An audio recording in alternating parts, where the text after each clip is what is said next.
Hoje eu vou começar um novo conteúdo. No livro tá pedindo para eu mostrar a vocês um outro conteúdo, só que esse aqui é necessário para que vocês aprendam o conteúdo que o livro está pedindo. Então, primeiramente a gente vai aprender sobre o Simple Past, que é o passado simples, e o conteúdo da aula é isso, da aula de hoje.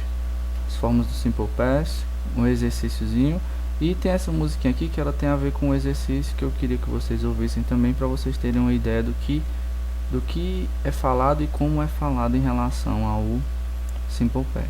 É algo bem simples, rapidinho a gente termina ele, no máximo 2 aulas. Aí aqui, ó, o Simple Past também é chamado de passado simples. O Past Simple é um dos termos verbais do inglês. Ele equivale ao passado da língua portuguesa. Quando usar? Em ações passadas já concluídas, ou seja, algo aconteceu. Tem expressões temporais usadas com Simple Past, que é o que? A gente tem yesterday, que é ontem, né? Last night, ontem à noite. Last year, ano passado. Last month, mês passado. Last week, semana passada. Ago, atrás, muito tempo atrás. Long time ago, o pessoal gosta de dizer. Aí é que tem uns exemplos de quando essas expressões temporais são usadas. We did not go to school yesterday. Ou seja, nós não fomos para a escola ontem, nem amanhã irão também. Aí tem o próximo aqui, ó. She studied math last night. Ela estudou matemática ontem à noite.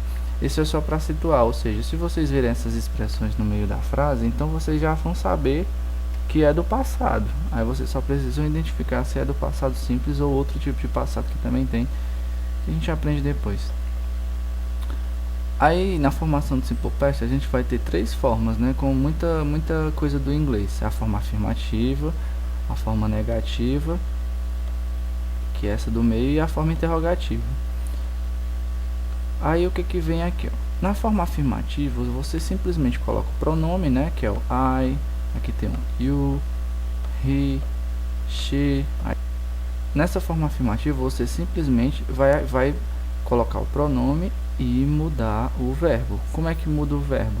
Se for num passado simples, a gente vai ter 2 tipos de verbos. A gente vai ter o verbo regular e o verbo irregular.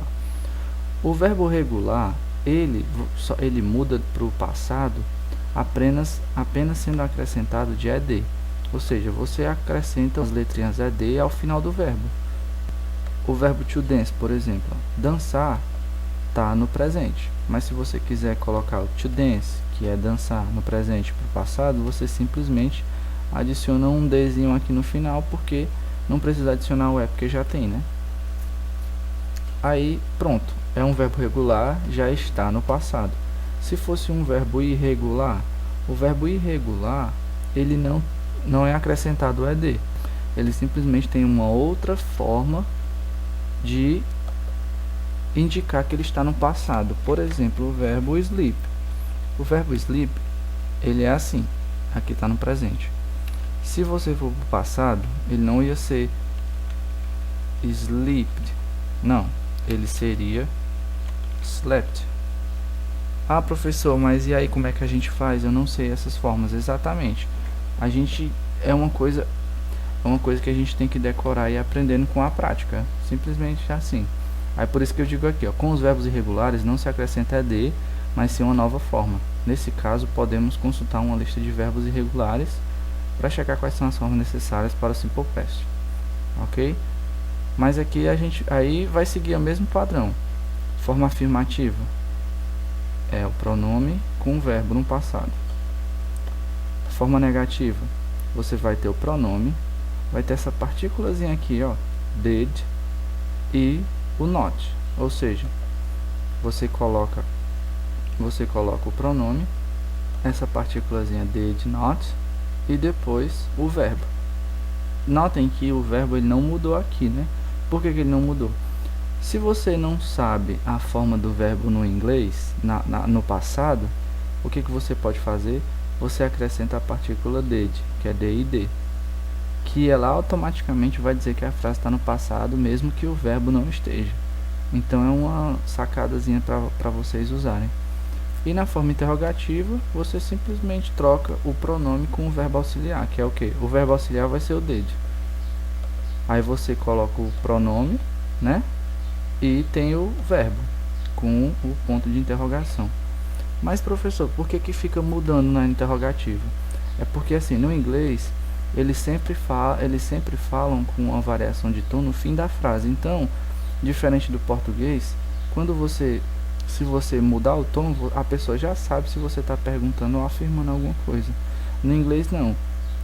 A mudança de tom é sempre no final da frase. Então, o que acontece? Você precisa mudar o pronome e o verbo auxiliar de lugar para que a pessoa entenda que você está fazendo uma pergunta, porque senão ficaria incompreensível para quem está ouvindo, no caso o americano, né? Só pela mudança de tom. Aí na forma afirmativa, como eu mostrei para vocês, os verbos regulares, você só usa o pronome e o verbo. O verbo ele vai ficar como? Ele vai ficar com ED no final. Se já termina com E, você só acrescenta o D. Aqui dois verbos regulares que terminam em E, a gente só acrescentou o D. Se o verbo terminar em consoante, vogal, consoante, aí a gente duplica a última letrinha, ou seja, stop, consoante, vogal, consoante, você duplica a última letrinha que é o P e adiciona o ED. Em control a mesma coisa. Para os verbos terminados em Y, a gente tira o Y e coloca IED. Por exemplo, o verbo to study, que é estudar, a gente tirou o Y e colocou IED. No entanto, se ele for terminado em Y, mas antes do Y vier uma vogal, então você não vai tirar o Y, você só vai acrescentar o ED. Bem simples. Na forma negativa, como eu mostrei para vocês, vocês vão ter que adicionar a partículazinha did mais a partícula not. E aí vocês terminam a frase. Por exemplo, aqui, ó, ele colocou o sujeito, que é o pronome, aí ele adicionou a partícula did not, ou seja, aqui está no passado, por causa do did, e aqui no negativo, por causa do not. Aí ele termina a frase com um complemento. Tem o verbo aqui e o resto da frase que é o complemento. Ela não gostou da professora de inglês. Aí a forma contraída de did not é didn't. Aí não importa a forma que você usar, as duas estão corretas. Na forma interrogativa, também como eu mostrei para vocês, a única coisa que vocês precisam fazer é trocar o sujeito e o did de posição. Aí vem aquela coisa que eu já falei, ó. Somente o verbo auxiliar é conjugado no simple past. Não é necessário conjugar o verbo principal, ou seja, se tem o did, você não precisa ir atrás do verbo da frase. Por exemplo, aqui, like, você não precisa saber a forma dele no passado para poder colocar na frase, porque já tem o did. Se já tem o did, já indica passado. O exercício aqui que eu passei para vocês é bem simples. Essa musiquinha Summer Nights do Grease é uma musiquinha que toca no filme Ritmo Quente. Ela é divertida e bem animadinha. Só que eu quero que vocês completem trechos que eu removi da música. Como? Usando o Simple Past. Que é o que? Você sabendo o verbo, você procura numa listinha que eu vou passar para vocês fazerem download de PDF. E vocês só precisam saber a forma do verbo no passado. Se o verbo estiver na lista de verbos irregulares, então você vai achar lá a formazinha do passado dele e coloca. Se não tiver lá, é porque ele é um verbo regular. Simples assim. Por exemplo, o verbo have. O passado do verbo have é had, ou seja, H-A-D. Pronto. Só que aqui pode ser que esteja pedindo outra coisa. Aí, se estiver difícil, se vocês tiverem dúvida, vocês podem olhar a letrinha da música mesmo no Google, mas eu também vou mandar a música, a letra da música e a tradução no WhatsApp, para ficar mais fácil para vocês. Aí aqui eu passei só uma questãozinha mesmo para usar a forma correta do Simple Past, que é o que? Você presta atenção no que está nos parênteses. Se tem o not, então vai indicar, eu quero que vocês indiquem que a frase está negativa e eu quero que vocês coloquem ela na forma negativa. E o verbo que vocês vão ter que usar. Aí novamente, se vocês não sabem se o verbo é regular e irregular, vocês vão lá na listinha, procuram eles. Se vocês acharem ele na lista de irregulares, vocês colocam a forma. Se não, é porque ele é regular. E aí você coloca a forma regular dele. Só isso. Completou, normalzinho. Beleza? E é isso, gente. Stay safe, good work. See you later. Bye.